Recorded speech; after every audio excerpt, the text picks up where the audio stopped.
प्रताप सिंह जी, हमारे मंत्री साहब, मंच पर उपस्थित कांग्रेस पार्टी के सभी सम्माननीय साथी, एनएसयूआई हो, यूथ कांग्रेस हो, सभी फ्रंटल और सेल के जितने भी हमारे लड़ाकू साथी कार्यकर्ता आगे वाले वो तमाम, और जिनको भारी से भारी मतों से जिताने के लिए आप तमाम लोग यहाँ उपस्थित हुए हैं, ऐसे हमारे सम्माननीय गोविंद डोडासरा साहब।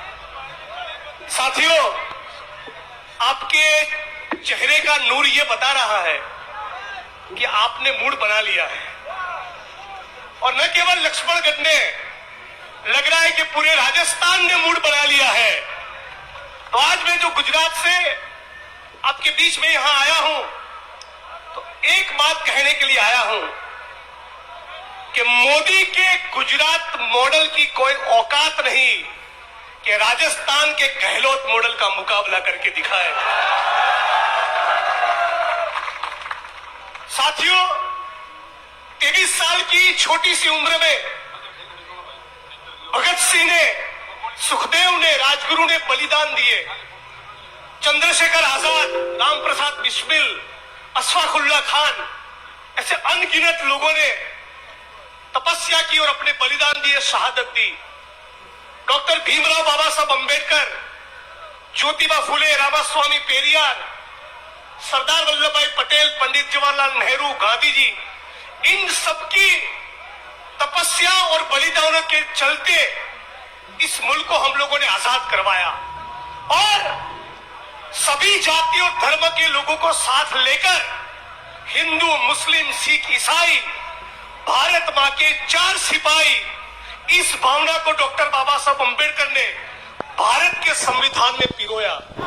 और भारत के संविधान की ये भावना थी कि सबको साथ लेकर चला जाए और एक कल्याणकारी राज्य को स्थापित किया जाए। भारत के इतिहास में सबसे ज्यादा कल्याणकारी योजना किसी ने लागू की है तो राजस्थान की हमारी अशोक गहलोत साहब की सरकार ने लागू की है। मैं गुजरात से देख रहा हूं कि मोदी जी की जो राजनीति है उसके केंद्र में है जन विभाजन, जनता को, समाज को हिंदू, मुसलमान, मंदिर, मस्जिद और भारत पाकिस्तान के नाम पे विभाजित करना।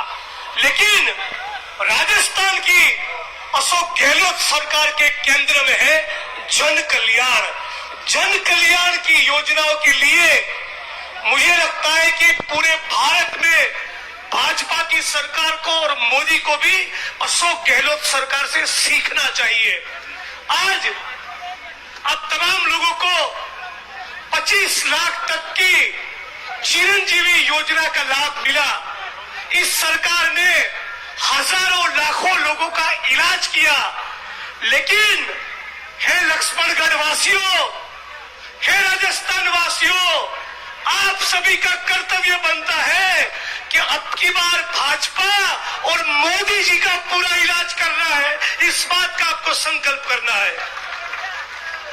अब मोदी जी चुनाव में आएंगे, लिख के रखिए, उनके पास मंदिर, मस्जिद, हिंदू, मुस्लिम के अलावा कोई बात नहीं होगी।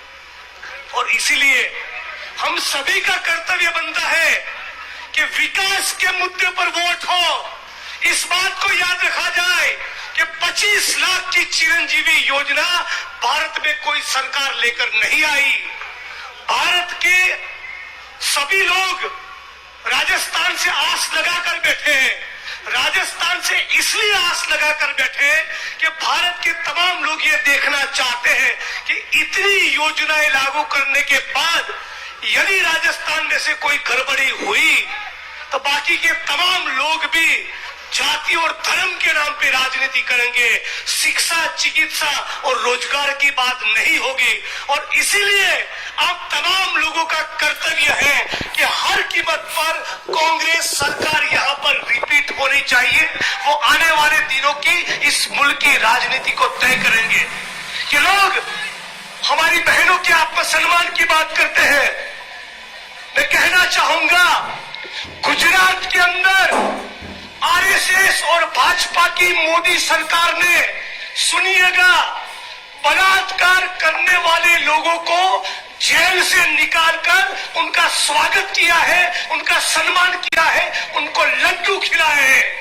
क्या ये हमारे गुजरात के, राजस्थान के मुल्क की परंपरा हो सकती है? यही आरएसएस और भाजपा के लोग यदि सत्ता में यहां पर आएंगे तो लिख के रखिए, बलात्कार करने वाले लोगों को जेल से रिहा करेंगे और उनका स्वागत और सम्मान करेंगे। इस बात को हमें याद रखना होगा।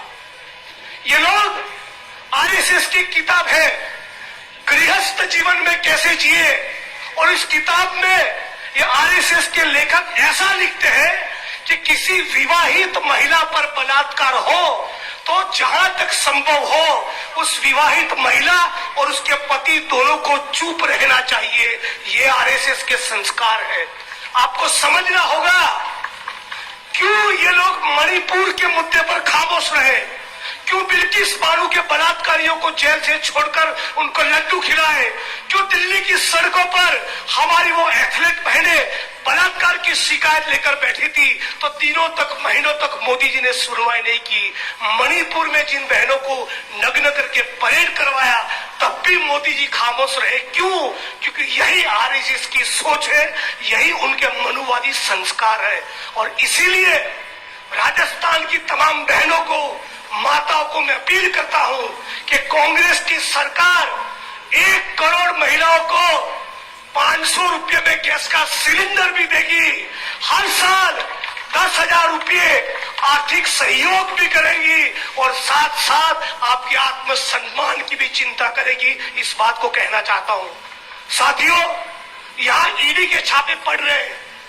मैं आपको कहना चाहूंगा, मोदी जी के शासनकाल के दौरान 350 चिट फंड की कंपनियों ने राजस्थान के, गुजरात के, पूरे भारत के कितने 150 लाख करोड़ का चूना लगा दिया। उनके वहां ईडी कभी नहीं जाती। बीएसएनएल नाम की कंपनी ने कम से कम 50,000 करोड़ का चूना लगाया, लाखों करोड़ों निवेशकों का। उनके वहां ईडी कभी नहीं जाती। सीबीआई, इनकम टैक्स और ईडी इस बात की कभी जांच नहीं करते कि कोविड के दौरान पीएम केयर में जो फंड मोदी जी को दिया था, मोदी जी इसका हिसाब क्यों नहीं दे रहे, कभी उसकी जांच नहीं हो रही। तो आप तमाम साथियों का ये रिस्पॉन्सिबिलिटी है। आप तमाम साथियों को, लक्ष्मणगढ़ वादियों को अपने ईगो पर लेना पड़ेगा। आपके आत्मसम्मान के साथ खिलवाड़ हुआ है। ये ईडी का नोटिस गोविंद जी के बेटे को नहीं मिला है, पूरे लक्ष्मणगढ़ को मिला है। तो पूरा लक्ष्मणगढ़ खड़ा हो। आज साथियों, बेरोजगारी इसके चरम पर है, महंगाई इसके चरम पर है और अग्निवीर योजना के नाम पे हमारे वो लोग जो मातृभूमि के लिए सीने पर गोली खाने की तैयारी के साथ सरहद पर जाते हैं और वहां से जब वो शहादत होकर आते हैं तो उनके सबको हमारी मिलिट्री की जो परंपरा है उसके मुताबिक सम्मान भी नहीं मिलता। और फिर भी ये लोग राष्ट्रवाद की बात करते हैं। ये यही आरएसएस के लोग हैं जिन्होंने 52 साल तक तिरंगा नहीं लहराया, जिन्होंने भगत सिंह की मुखबिरी की, जिन्होंने तिरंगे को मनहूस कहा, स्वतंत्रता के आंदोलन में कभी उन्होंने पार्टिसिपेट नहीं किया। और वो लोग हमारे बीच में महिला सम्मान और राष्ट्रवाद की बात लेकर आएंगे।